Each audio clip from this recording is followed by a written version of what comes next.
Hi, everyone. We're back again with the Black Lawyers Podcast. Today we have the pleasure of interviewing the one, the only Representative Jasmine Crockett from Texas. Thank you so much for joining us. Thank you for being here. I appreciate you. So many people, you have so many fans, first of all. So tell us, but before we get into your journey, I kind of make everyone do legal hot topics. I know you're probably familiar with Wendy Williams' hot topics. So we're going to do two hot topics that have kind of been trending. One of them being UVA, which is actually my school. It would be my school. Is the second school now behind Colorado to decide that they're not going to no longer have legacy admissions. And we already know about the big Supreme Court affirmative action being removed, and everybody's saying, well, you know what? Let's just make it even across the board. Everybody just comes in on their own accord. Yeah. What are your thoughts on schools saying, okay, well, there's no affirmative action, we're gonna take legacy away? Listen, I appreciate the clapback. I'm here for it, especially since we know that the now nominee for the Republicans, I seriously doubt that he would have had his spot in business school but for being a legacy. And so, legacy gets that privilege, while going after things like affirmative action was trying to bring about some sort of equity, or at least semblance of equity. Mm-hmm. And so I think that it's only appropriate. You go ahead and you free up some spots. Being born with a silver spoon in your mouth should not give you a leg up from somebody who's worked really hard their entire lives to have a spot. So if we're going to open up spots, let's open them up, and let's make sure that they're available for everybody. So I appreciate it. That's a great response. I definitely feel the same way. I mean, I went to UVA, and as you know, it's predominantly white school. Yeah. But we have a great Black Student Association there that I'm still connected with to this day.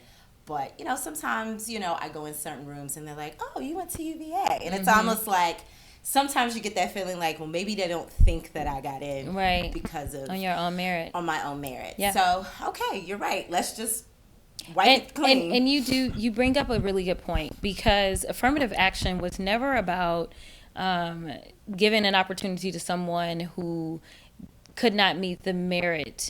It was about making sure that we were looking at the full spectrum of people. And we know that historically in this country, especially when it comes to education, there are different folk that are historically overlooked, regardless of their talents. And so just like you brought up an amazing point, you were qualified. The question is, would UVA have taken a look at you but for affirmative action to find out that they could have this beautiful Black woman who was qualified and could add to the fabric of who UVA is? We don't know. And some people have to be told, y'all got to look at everybody. And that's what affirmative action did. It wasn't a matter of you have to, they like to use the quota language. Yes. It was about making sure that you're looking at everyone. Yes, I think that's a beautiful way to put it.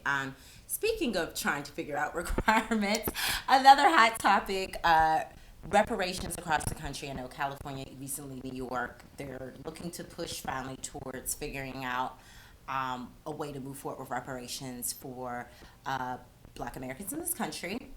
The issue, at least recently, that's been brought up is, well, how do we decide who qualifies? I know in New York, the recent thing was, well, you have to absolutely be a descendant from a slave. You can't be a Caribbean Black, or you can't be a Black person that maybe came to Africa and came later. So it's like, what are your thoughts generally on reparations? Because again, I would like to see if it's going to happen, that it's kind of consistently rolled out across the board. I don't know how hard that would be, because I know each state likes to do, I know you're a congresswoman, each state likes to do whatever they want to do, but I would like to see it as much as possible consistently rolled out. What are your thoughts? I don't know about consistency. I mean, I think that's why you see someone like Sheila Jackson Lee, who has been a champion of reparations on the federal level, because there does need to be some continuity across the board. Otherwise, everybody gonna run to whichever state and be like, "Yo, I need mine," right? Exactly, right.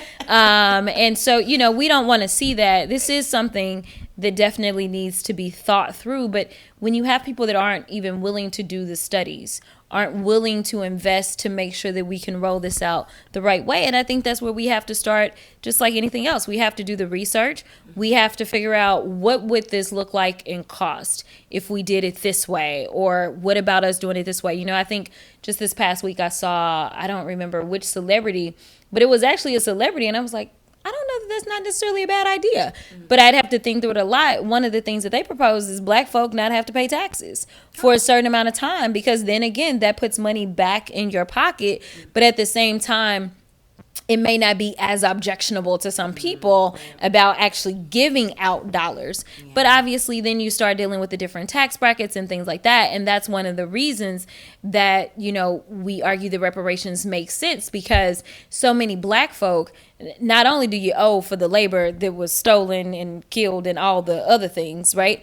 But the fact is, like, we end up being so far behind, right? And so it's like, how do you bring forth people? Exactly. And so it's like, if you do the no tax thing for people that are already, say, struggling and aren't really paying taxes in the first place, it doesn't really, exactly. They may want those checks like they got during COVID. Exactly. So, you know, but I think that we first need to do a study. We need to be very thoughtful. We need to talk about what will the implications be on not only the descendants of slaves, but also as it relates to the country as a whole. Like, we need to have a full understanding so that it's not so much conjecture, because what happens is everybody hypothesizes about what reparations will do on both sides, and then there's a breakdown, because one side says it's going to be the best thing since sliced bread, the other side says it's going to be disastrous, instead of actually getting the data to show us these are the problematic parts, these are the not so problematic parts, and us actually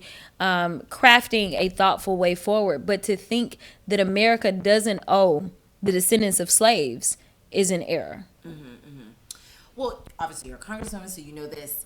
Wouldn't it maybe be easier for it to maybe just then be federal legislation? That way all states would have No. This is what I'm absolutely arguing for that. Okay. It absolutely needs state kind of doing their own thing. Just like one legislation, each state follows this. Yes. Okay, definitely. Yes. So, again, I don't know if and when this will ever happen, but it's just an interesting thing to think about. It was obviously that something that came up in the news recently.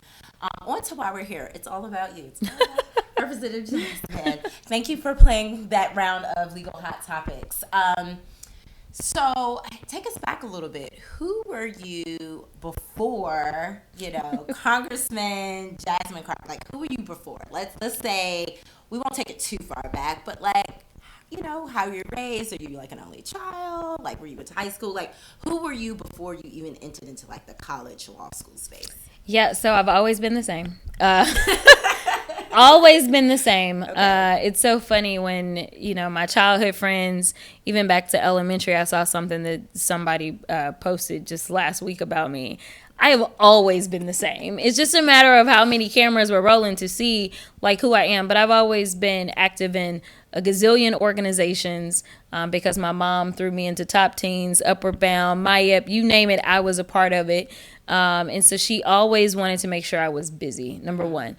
Number two, I was always in some sort of leadership position. Okay. So whether it was student government that I was elected to, or whether it was in one of those organizations, like I was a national officer in Top Teens of America. Okay. So I've always been a leader, always looked out for other people, and never really held my tongue. Okay. So that's who I've always been. As far as actual politics, I wasn't that girl.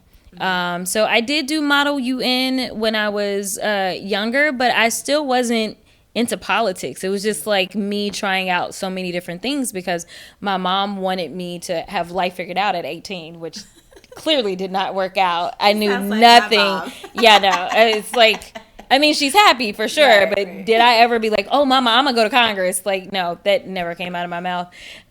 So, I was always the person that was looking out for the next person, though. Okay. And I thought that meant that I would end up becoming a doctor.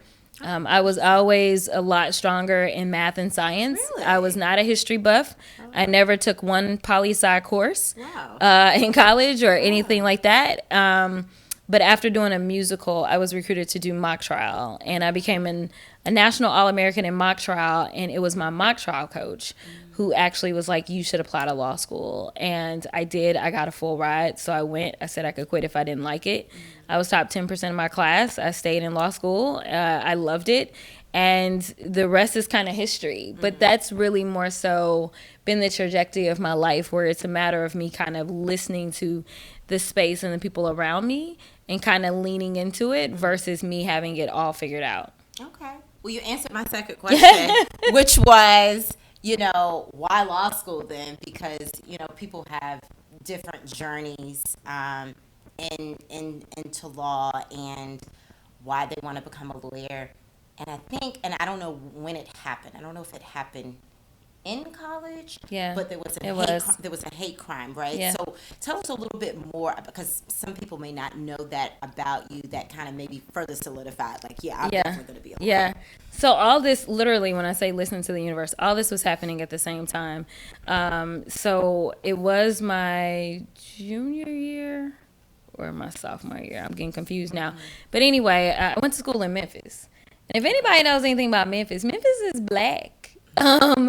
But I attended Rhodes College, which is the same school that Amy Coney Barrett attended, which it's amazing that we came out of the same institution. I know. It's very hard to believe, but nevertheless.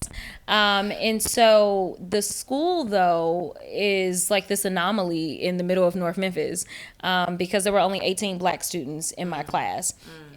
In college. This is a college campus, and there were 18 of us, and there weren't 18 of us that graduated. So many left before we graduated, but nevertheless, it was sophomore or junior. I don't know why. I guess I'm getting old now. But either way, I became the victim of a series of hate crimes along with my black classmates. Okay. So they were putting like these Jack the Ripper style like hate letters into our on-campus mailboxes. So it's like they would cut out like letters, and it would say all kinds of like random bad stuff, but it really was so violating because you knew it was someone that knew you. Right. Because your on-campus mailbox number is not like public information. So they specifically targeted us. They were keying different cars. Like my best friend Summer, her car was keyed with the N-word on it. It was just all this stuff. And so you're walking around campus and, for years you thought, these are my friends. Like, what's happening? And then you start questioning everybody except for the few black folk that are on campus with you. And so, I was dealing with that. I was dealing with my mock trial coach recruiting me at the same time. And everything just seemed like it was leading me to law school. We had a lawyer from the Cochran firm that showed up. The school had hired the Cochran firm to try to investigate and figure out what happened. Did you guys ever figure out? They never figured it out. But the lawyer that came to see me, that was appointed like over me, was a black woman who had graduated from the University of Houston School of Law. And she became my shero. And when I did ultimately decide that I was going to go to law school, I wanted to go to University of Houston. So I actually started at Thurgood, and some things went down. And then I ended up transferring, and I transferred across the street to University of Houston. But, again, all of those experiences, in my opinion, was just kind of God, like, yelling at me and telling me, girl, this is where you're going, not where you think you are. And he led me to the law. So with that being said, what was your favorite law school class? I always try to guess. I'll let you know if my guess is right. Interestingly enough, my favorite was, you're going to have to talk about a basic one then, if you're going to guess it.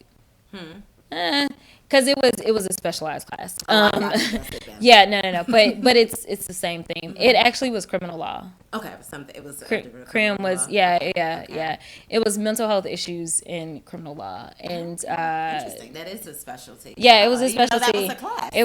It was really cool. And at the time we had I can't think of her name, but she had killed like her kids. She had drowned her kids in Texas. Her name started with an A. But anyway, it was really interesting to hear like from the lawyers that were defending her and talking about like the mental health issues. It was really interesting.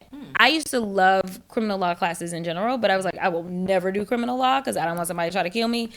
That was like my big thing. And then of course I became a criminal defense attorney. But in law school, you couldn't have paid me to say that I would ever do criminal law. That you would ever do criminal law. Yeah, I think I would have guessed maybe even constitutional law, even though it's very difficult. That was a very difficult course. It's like, in hindsight, I realized how important it is. When taking it, I was like, this is really hard. No, I really hated con law. I had to really buckle down to get it. When you were at University of Houston, I mean, I know obviously you had the hate crime in your undergrad studies, but, you know, I don't know what's the Black population at that school, but did you ever feel like you faced any sort of, even if it wasn't outward discrimination, any sort of discrimination while you were just in school in terms of maybe being overlooked or a teacher acting a certain way? Or we're talking about undergrad or law school? Law school was just... It was just different because, again, I started at Thurgood. Right. So Thurgood is Texas Southern, and, you know, it's not as Black as people would probably think it is. Yeah, because that's it would be. Yeah, no. Okay. It is, Thurgood, I would say, was about a third African-American, a third Hispanic, and a third white. Okay. And a lot of our HBCU law school, by the time you get to that level, like law school, they tend to be real diverse. They don't look really very much like the undergrad. But it was just different to go. It was really a culture shock for me because at Texas Southern, my professors cared. I mean, they cared. They still were keeping up with me. Like, one of my professors two of my professors just passed away. One passed away probably about 6 months ago, and one just passed away about 2 weeks ago. But we're talking about people that were still keeping up with us. Like, that's how invested they are. University of Houston wasn't like that. Like, it was a little bit of a difference for me. Even you talk about con law. So we didn't take con law our first year. Interesting. But I was selected to be the tutor for income and 1Ls, my 2L year at Texas Southern, but then I transferred. So I was selected to tutor torts. I was really good at torts. So I was supposed to tutor torts, and my professor for torts also taught con law. And so when we transferred and they were like, okay, you got to take con law because y'all didn't get it your first year at Texas Southern, I didn't understand a word that my professor was, I didn't, it was like she was speaking a whole other language. And so I would actually go towards the end because we took multiple tests at Texas Southern throughout the year. But at University of Houston, you got one test at the end of the semester. And so here we are coming up on the end of the semester, and I got to pass con law. I don't know anything. I'm like, mind you, I'm now a civil rights lawyer, but like I knew nothing in the moment, right? And so I went and talked to Professor Wheaton. That's his name. He's still around. And I was like, Professor Wheaton, I just need you to teach me because I don't know what this woman talks about. And so I just went like 2, maybe 3 days max. And I went and talked to him. And he is the one that actually taught me con law so that I could pass my course. Damn. Like, yeah. So that's what I experienced. I felt like they overlooked probably almost everybody. Oh, wow. It was just a different world. We were so loved and taken care of at Texas Southern, and then it was just like, figure it out. Yeah, it was sink or swim at University of Houston. What would you say your best moment of law school was? Pick like a moment. Best moment. I still would go back to, oh man, it was wild. It would have to be something at Texas Southern for sure. Okay. So either showing up to class and taking everybody off because I hated, the books were so big and heavy. They were. You know, we had the roller bags. That's when everybody started doing the roller bags because the books were so big and heavy. I would not come to class with a book. I would sit down in class. I would have done my work. So I know exactly what all we're supposed to be talking about. And I wouldn't come to class. And early on, the professors didn't know what to do with that. Like, so they were thinking I hadn't done my work. So they would call on me. And I'd be like, I'd tell the person sitting next to me, give me your book real quick or whatever. And they would give me their book. But I always knew what I was talking about. To the point the professors was like, okay, never mind. Because they just assumed or thought. Because you didn't bring the book. Yeah, and my classmates would be like, we've been up all night and we still don't understand. And you would just pop up and, but it was because I found law school to be the most relevant education that I could ever get. Like, I could always say, oh, this is like that. Like, whether it was property or criminal law or, not really con law, but almost everything else, like I could literally be like, oh yeah, and it just really clicked with me. So it would be that, or it would just be the fact that I Amjured. I don't know if do y'all do Amjured? I don't know, but I came in number 1 in contracts. Okay. Yeah, so so we got to the end of the year, and while I was selected to be the tutor for torts, and while I was really good at everything, but the fact that I was number 1 in my entire class in contracts, I was like, oh, there we go. So yeah. Definitely.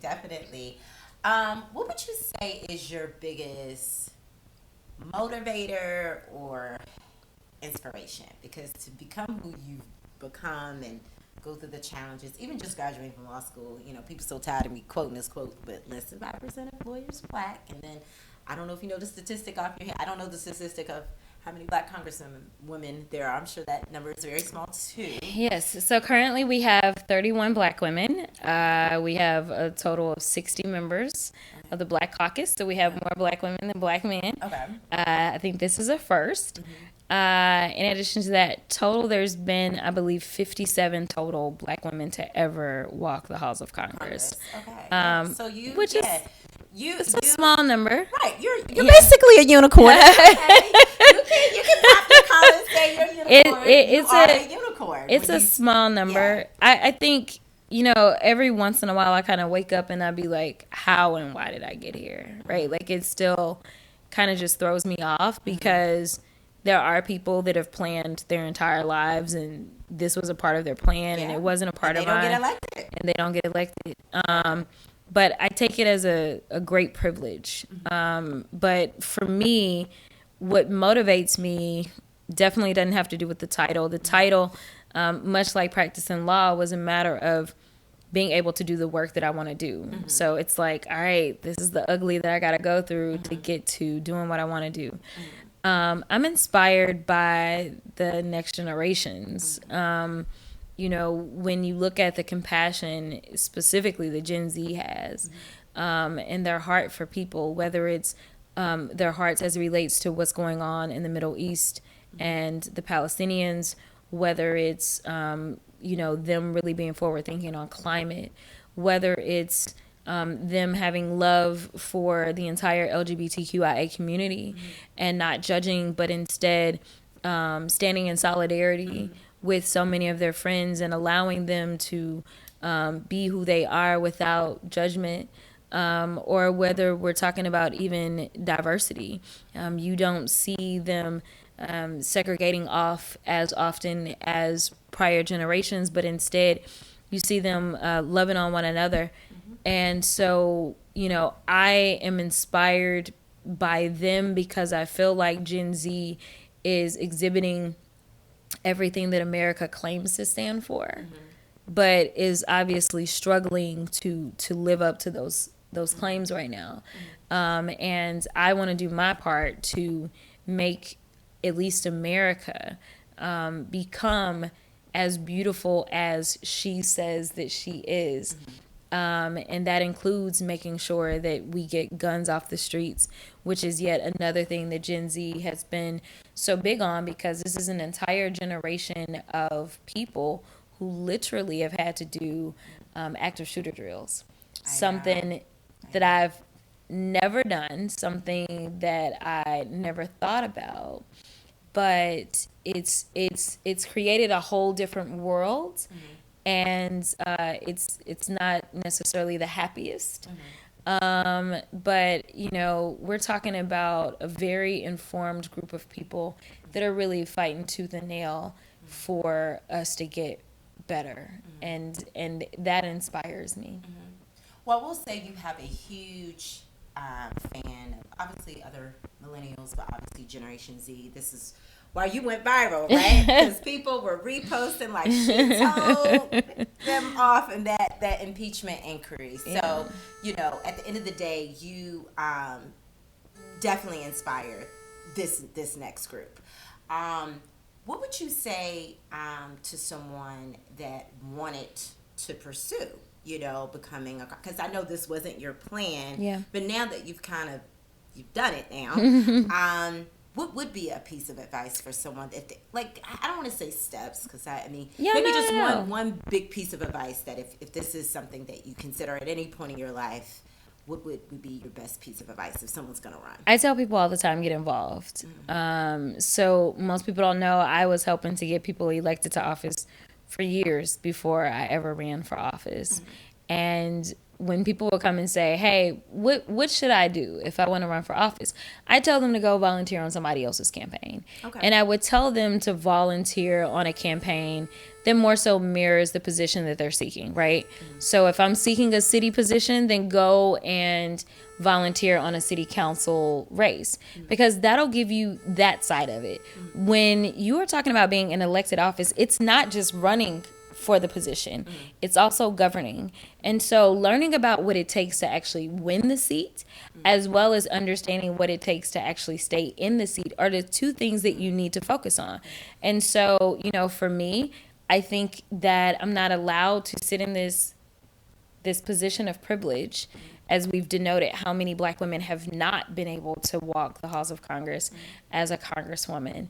We take a ton of interns because I believe in exposure. Okay. So I tell people all the time, find a mentor, go and volunteer on a campaign, and also go and intern or get a fellowship within the type of office that it is that you think you want to run for. And ultimately, if you're a little bit older and you're like, I don't know if they taking me as an intern, go and try to get appointed to a board of some sort. So we know a lot of our cities have boards and commissions. Go and try to do that same thing on the county levels, even on the state levels. Federal level is going to take a lot for you to get appointed, but go and get appointed in some way. That will tell you what it looks like to be on a board of governance, because all of these positions, they somehow are governing bodies. And so you learn kind of procedures. You also make really good connections. So it's not just about doing it. It's really about who am I meeting, right? And it's learning. So it's like, I was on this campaign and their finance stuff was all messed up. Don't want to do that. But their field game was thebomb.com and such does fields. Like, you need to establish these relationships, and that will make it easier for you when the time does come. Last question. We know that you were a public defender. You helped with some pro bono cases with George Floyd. I'm sure during the George Floyd protests, ourselves, the Black lawyers, we even did like a lawyer directory for people that wanted to help peaceful protesters. So, your career has just ranged from everything. Even though my good friend, attorney Lee Merritt, who was on season 1, I interviewed him for season 1. What would you say to someone that wants to go to law school? Like, just do it. And like, they want to do it, but they're like, I don't know where to start. Typical, like, all right, study for your LSAT, even though some law schools are getting rid of that. But like, best piece of advice for someone trying to do law school. Just do it. Just do it. I tell people all the time that it's the most valuable degree that you can have. It's recession proof. Okay. For sure. Okay. Obviously not everyone is going to go out and hang a shingle, but the reality is that everyone can. So you never have to sit there and worry about your boss or that situation, because you will always be able to make money. And unlike being a doctor or a dentist or something like that, or even a mechanic, like, you don't have to buy a bunch of equipment. All you need is a laptop and a phone and you are good to go. And so I tell people it's the most valuable degree, not to mention, even if you never want to practice law, you can go and get almost any job that you want to get, because the law touches everything that we do, whether it's contracts that you're having to read, whether it's property acquisitions, or whether it's like, it doesn't really matter. Like, it goes across the gambit. I was just talking to some oil and gas folk, and I was telling them that one of my classmates, he got out of law school. I'm pretty sure he took the bar, but he never practiced law. Like, he's been doing oil and gas stuff. Like, it's just, there's nothing that you can't do with your law degree. So I think that it's worthwhile to do it. Don't, mortgage your entire world for it. Go where the money is. But go and do it. And the only person that can tell you no is yourself.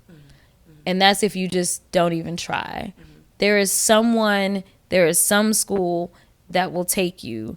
And when you go and soak up as much knowledge as possible, because this is real life experience that you're gaining that will be invaluable to you in your future. Absolutely. Well, that wraps us up. I think the buzzer is beeping to It get us is. out of there. They want They want you to vote. But thank you so much for coming. Thank you, Representative Crockett, just taking the time. You have a lot of fans that are going to look forward to this interview. And as always, we're rooting for everyone Black. Thanks, everyone.